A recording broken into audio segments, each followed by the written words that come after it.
Assalamualaikum warahmatullahi wabarakatuh. Saya mewakili yayasan dan seluruh sivitas akademika Universitas Pelita Rahmah mengucapkan selamat menunaikan ibadah puasa pada Ramadan tahun 1446 Hijriah ini. Mudah-mudahan kita dibimbing oleh Allah untuk dapat melaksanakan puasa dengan baik dengan segala amal-amal sunnah yang ada di dalamnya. Diharapkan setelah puasa kita akan mendapatkan dampak positif dari ibadah yang kita lakukan, sehingga kita bisa bekerja lebih baik untuk kemajuan universitas, kemajuan daerah, kemajuan bangsa dan agama yang kita cintai. Assalamualaikum warahmatullahi wabarakatuh. Assalamualaikum warahmatullahi wabarakatuh.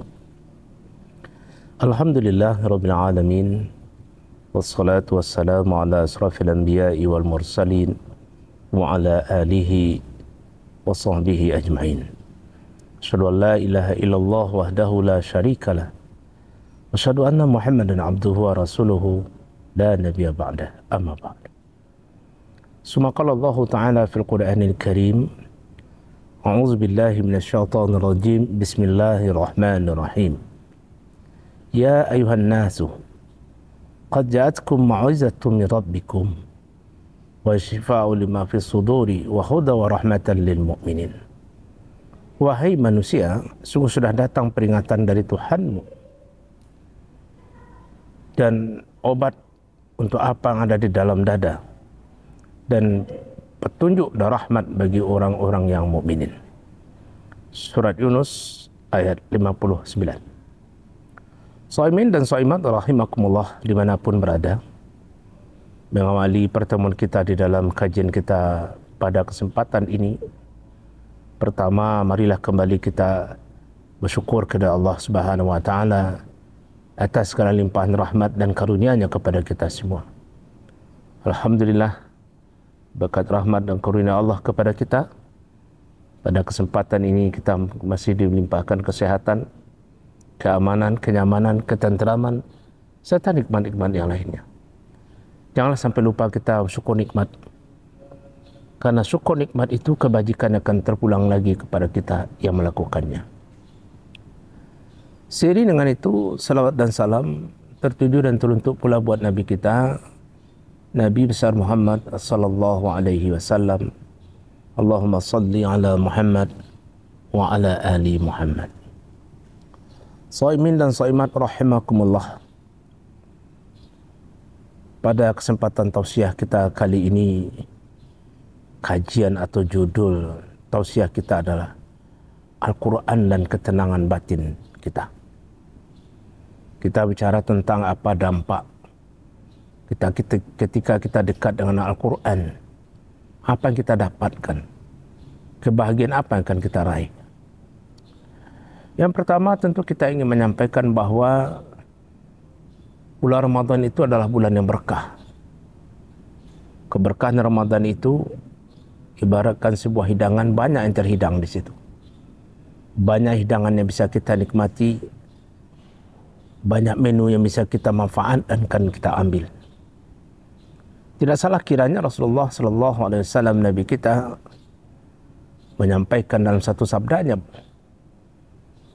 qad ja'akum Ramadan syahrul mubarak. Sungguh sudah datang kepada kalian Ramadan, satu bulan yang penuh dengan keberkahan. Bulan Ramadan adalah bulan yang berkah. Bulan Ramadan adalah bulan yang istimewa, sehingga Rasulullah memberi gelar atau menyebut bulan ini dengan Sayyidus Syuhur, penghulunya para bulan, untuk memperlihatkan keunggulan, ketinggian dan kemuliaan bulan itu melebihi kemuliaan dan keunggulan bulan-bulan yang lainnya. Apa di antara keunggulan kelebihan itu? Bahwa di bulan inilah dulunya Al-Quran kalamullah diturunkan kepada Nabi kita pada pertama kali. Al-Quran kalamullah yang luar biasa, yang tentunya menjadi petunjuk bagi kehidupan kita, turun di bulan ini. Maka keagungan, kebesaran Ramadan itu salah satunya. Derajatnya terangkat karena di bulan itulah Al-Quran diturunkan. Sebagaimana kita maklumi, kita sebagai umat Islam tentu sudah meyakini bahwa Al-Quran adalah pegangan hidup kita. Tidak ada keraguan di situ. Al-Quran adalah rujukan kita. Sebagaimana ayat yang kita bacakan tadi, kita sudah menemukan di situ seruan Allah, wahai manusia, sungguh sudah datang kepadamu peringatan, pengajaran dari Tuhanmu. Maksudnya adalah Al-Quran, mau'izah. Jadi dari ayat itu kita dapat melihat sesuai tema kita ini, bahwa Al-Quran yang diturunkan oleh Allah kepada Nabi Muhammad SAW untuk sampaikan kepada kita, itu di dalamnya terhimpunan terkandung banyak hal. Pertama, kita menemukan kata mau'izah, pengajaran. Pengajaran itu peringatan. Artinya adalah Al-Quran itu merupakan tempat bagi kita untuk mengetahui segala sesuatu yang berkaitan dengan keagamaan kita. Maka oleh sebab itulah, sebagai mau'izah, Al-Quran itu memiliki beberapa fungsi. Pertama, sebagai hudan, petunjuk. Petunjuk artinya adalah kitab yang menjadi rujukan bagi kita, menjadi pedoman bagi kita dalam semua aktivitas kehambaan kita. Melalui Al-Quran lah kita mengetahui persoalan akidah, keyakinan kita. Melalui Al-Quran lah kita mengetahui hukum-hukum yang kemudian kita sebut dengan syariah. Dari Al-Quran lah kita mengetahui bagaimana kita berakhlak. Dari Al-Quran lah kita mengenai aspek-aspek yang berkaitan dengan muamalah, kehidupan, ilmu pengetahuan. Maka dalam hal ini sebagai mau'izah, Al-Quran adalah sebagai hudan, petunjuk. Al-Quran sesuai namanya juga disebut dengan Al-Furqan, pembeda. Karena melalui Al-Quran kita dapat membedakan, dapat mengetahui mana beda yang baik dan buruk, mana yang halal dan haram, mana yang hak dan yang batil. Maka Al-Quran dalam konteks ini adalah kalam Allah yang menjelaskan kepada kita, menunjukkan kepada kita ini baik, ini tidak baik. Ini sesuatu yang boleh kita tempuh, ini yang tidak boleh kita tempuh. Sehingga berbedalah antara hak dan batil, baik dan buruk itu berbeda. Dalam hal ini Al-Quran kita kenal sebagai Al-Furqan. Al-Quran juga Az-Zikru, pengingat. Ya, memang dalam Al-Quran itu kita menemukan peringatan-peringatan, banyak hal peringatan kepada kita. Ya, baik berkaitan dengan mengingatkan bagaimana caranya kita dekatkan diri kepada Allah, mengingatkan kita, menyebutkan kepada kita bagaimana kita kehidupan kita di dunia dan ukhrawi. Maka dalam hal itulah sebagai sebuah zikru, Al-Quran itu menjadi media bagi kita untuk mengetahui, dan Al-Quran mengingatkan kepada kita banyak hal. Pada satu sisi, Al-Quran itu juga rahmat. Maksudnya adalah Al-Quran itu adalah kalamullah yang dia memberikan rahmat kepada kehidupan kita. Rahmat dalam kehidupan kita itu artinya ketika kita konsisten, sungguh-sungguh mengikuti, berpedoman kepada Al-Quran, maka kita akan mendapatkan rahmat dalam kehidupan ini. Karena tidak ada kandungan dari Al-Quran itu yang tidak menilai kebajikan untuk diri kita. Semuanya menjadi rahmat. Semua itu memberikan kebajikan untuk diri kita. Tidak ada merugikan kita. Silakan ambil satu saja contoh-contoh yang ada. Ketika Al-Quran melarang kita mengkonsumsi khamar, bukankah larang itu menjadi rahmat bagi kita? Ya. Ketika kita disuruh menjaga hubungan baik, maka itu artinya perintah itu adalah menjadi rahmat bagi kita. Jadi Al-Quran sebagai rahmat itu artinya adalah bahwa kandungan Al-Quran itu memberikan kebajikan kepada kita. Tidak ada yang dirugikan kita dengan kandungan isi Al-Quran. Semuanya menjadi rahmat bagi kehidupan kita. Oleh sebab itu kita perlu melihat lebih dalam lagi, menggali lagi secara rasional, menggunakan rasionalitas kita, menggali maksud-maksud Al-Quran untuk menemukan rahmat-rahmat itu. Itu satu. Dan yang terakhir dari ayat yang kita temukan tadi, bahwa di situ dikatakan Al-Quran itu syifa. Syifa lima fis sudur. Syifa itu istilah untuk menyebut sesuatu yang bisa digunakan untuk mengobati. Tapi syifa di sini tidak mengobati yang sifatnya fisik, tapi sifatnya batiniah. Sentuhannya tidak luar, tapi dalam. Dalam ayat yang kita bacakan tadi dinyatakan bahwa Al-Quran itu sifat, menjadi obat terhadap sesuatu yang ada dalam dada kita. Maksudnya sini adalah jiwa kita. So'imin dan so'imat rahimakumullah. Sudur yang dalam ayat disebut tadi, jiwa, sebetulnya bagian dalam dari diri kita, rohani kita, jiwa, itu mengalami problematika yang banyak. Kalau kita boleh menyebut bahwa persoalan kedirian kita itu tidak hanya pada tataran fisik. Kalau kita katakan sakit pada diri kita itu tidak hanya pada fisik. Tapi ada dimensi lain dari kehidupan kita ini yang juga bisa mengalami seperti itu. Apa itu? Dimensi rohani kita. Dimensi batiniah kita. Ya, kita akan mengalami seperti itu. Contoh kegelisahan, ketidaknyamanan, ketidaktentraman hadir di dalam jiwa kita. Yang itu berpengaruh besar kepada perjalanan kehidupan kita. Ya. Jadi kita harus kembali bahwa kehidupan kita manusia ini terdiri dari dua dimensi yang tidak terpisahkan. Ada dimensi rohani, ada dimensi jasmani. Itu ada satu kesatuan yang inheren dan tidak bisa terpisah satu sama lain. Tugas kita dalam kehidupan ini adalah bagaimana melakukan penyeimbangan.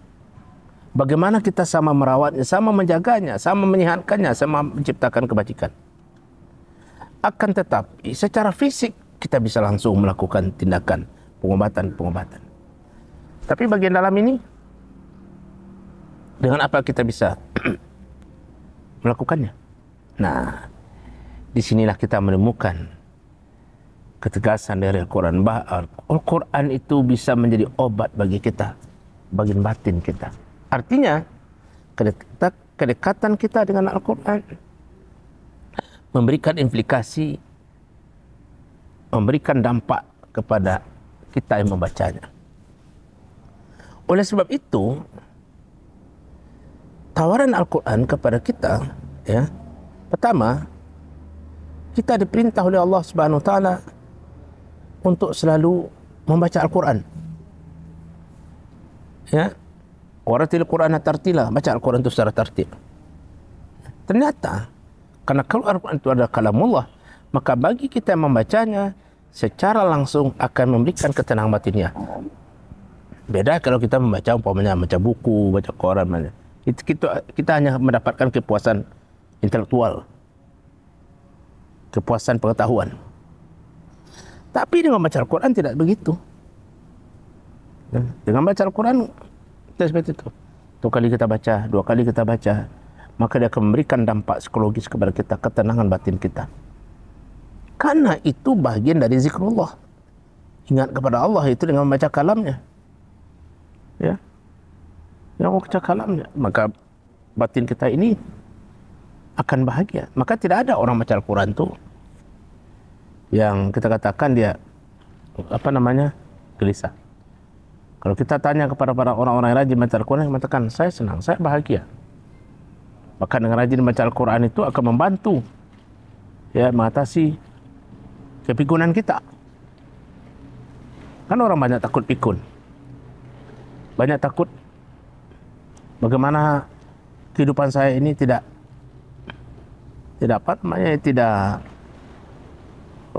teratur, atau orang tambah umurnya dia merasa semakin sepi hidupnya. Cara kita salah satunya itu adalah perbanyak membaca Al-Quran. Banyak baca Al-Quran. Maka orang yang rajin baca Al-Quran, dia akan mendapatkan meraih ketenangan batiniah. Ya. Meraih ketenangan batiniah. Maka oleh sebab itu kita baca Al-Quran. Kedua, Al-Quran itu maksudnya sebagai penenang bagi apa sesuatu yang ada dalam dada. Itu maksudnya apa? Di dalam Al-Quran kita akan menemukan cara-cara bagi kita menghadapi persoalan-persoalan hidup. Maka dengan mengikuti itu, kita bisa menyelesaikan persoalan yang membuat kegaduhan di dalam hati dan batin kita. Contoh saja, ketika Al-Quran menunjukkan, membimbing kita menghadapi persoalan hidup. Al-Quran menyatakan Bismillahirrahmanirrahim. Wala tahinu wala tahzanu wa antumul a'launa in kuntum mu'minin. Jangan kalian itu merasa tidak mampu. Jangan merasa tidak mampu, merasa lemah. Jangan pula merasa khawatir. Kalian adalah tinggi jika kalian mengetahui. Artinya, ketika kita membaca Al-Quran, kita akan menemukan penjelasan bagaimana kita menghadapi persoalan-persoalan kehidupan kita. Seperti yang disebutkan tadi, Al-Quran mengatakan kepada kita, jangan kita merasa lemah. Kalau kita ada masalah itu membuat gaduh dan kacau batin ini, Quran katakan, jangan kalian merasa lemah. Jangan kalian merasa seolah kalian tidak mampu melewati itu. Wala tahzanu, jangan kalian khawatir seolah persoalan itu tidak bisa selesai.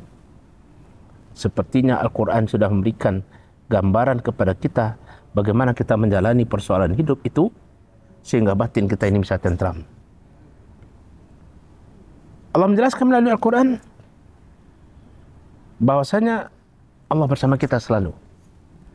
Jadi orang baca Al-Quran, di situ dia akan menemukan penjelasan Allah akan selalu bersamanya. Allah tidak akan meninggalkannya.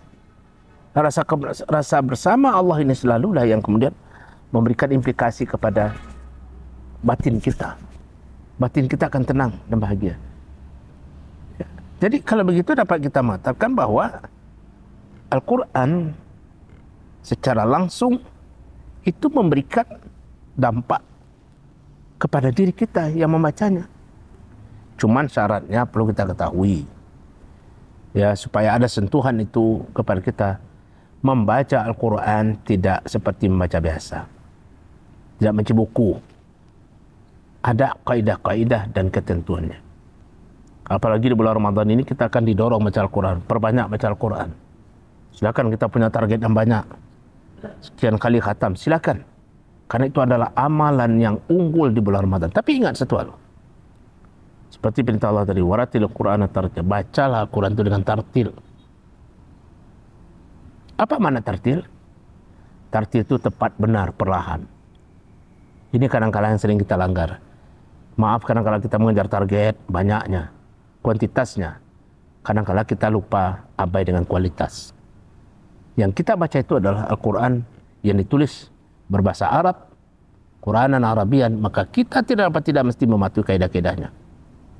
Contoh saja, jangan kita sampai melanggar bacaan panjang pendeknya, ketentuan panjang pendeknya, dan ketentuan-ketentuan lainnya. Mungkin sederhana, tapi itu akan mempengaruhi kepada bacaan itu sendiri. Ya. Maka oleh sebab itu, di bulan Ramadan ini kita akan sering melakukan kegiatan tadarusan. Nah, tadarus yang baik itu seperti apa? Tadarus yang baik itu adalah bahwa kita membaca bersama, tapi di tengah-tengahnya ada orang yang ahli, minimal dia mengetahui cara membaca itu yang baik, sehingga dia bisa mendengarkan, ya, bisa menyimak ya, apa yang kita baca, lalu bisa diluruskan sehingga ada perubahan pada bacaan kita. Maka oleh sebab itulah shaimin dan shaimat rahimakumullah, ya, bulan Ramadan adalah bulan Al-Quran. Jangan lupa, salah satu amalan unggulan kita di bulan ini adalah perbanyaklah membaca Al-Quran. InsyaAllah, sebagaimana Allah janjikan dalam surat tadi, ayat yang kita bacakan tadi, Al-Quran yang kita baca, Al-Quran yang kita pahami, dia akan memberikan sentuhan kepada kita, membuat batin ini tenang. Oleh sebab itu, kita sesungguhnya bisa menciptakan ketenangan batin kita sendiri. Kita bisa melakukan terapi terhadap diri kita. self terapi. Salah satunya self terapi itu, terapi yang bisa kita lakukan itu adalah perbanyak baca Al-Quran. Mudah-mudahan apa yang kita sampaikan dalam tausiah kita kali ini bermanfaat bagi kita semua, sehingga menjadi sebuah kebiasaan bagi kita, menjadi sesuatu yang rutin kita lakukan, yaitu ibadah membaca Al-Quran. InsyaAllah, sebagaimana janji Allah tadi, kita akan mendapatkan ketenangan, dan bagian dalam dari diri batin kita ini akan terobati dengan baca Al-Quran. Marilah kita cinta Al-Quran, karena Al-Quran itu adalah kalamullah yang mulia. Semoga Ramadan kita ini bisa kita isi dengan berbagai aktivitas, salah satu dengan baca Al-Quran. Shaimin dan shaimat rahimakumullah. Demikianlah tausiah kita pada kesempatan ini. Semoga bermanfaat bagi kita semua. Semoga ada yang bisa kita amalkan. Semoga ada yang bisa kita praktekkan. Dan tentunya sekaligus dengan ini, jika terdapat kesalahan dan kekurangan, mohon dimaafkan. Semoga bermanfaat. Wassalamualaikum warahmatullahi wabarakatuh. Selamat datang di Universitas Baitur Rahmah. Di sini, kami tidak hanya memberikan pendidikan berkualitas, tetapi juga menciptakan lingkungan yang mendukung perkembangan pribadi dan profesional. Dengan fakultas yang berpengalaman dan berkomitmen, kami menyediakan pendekatan pembelajaran inovatif yang mempersiapkan Anda untuk menghadapi tantangan global. Bergabunglah bersama kami di Universitas Baitur Rahmah, dan bersama kita membentuk masa depan yang lebih baik.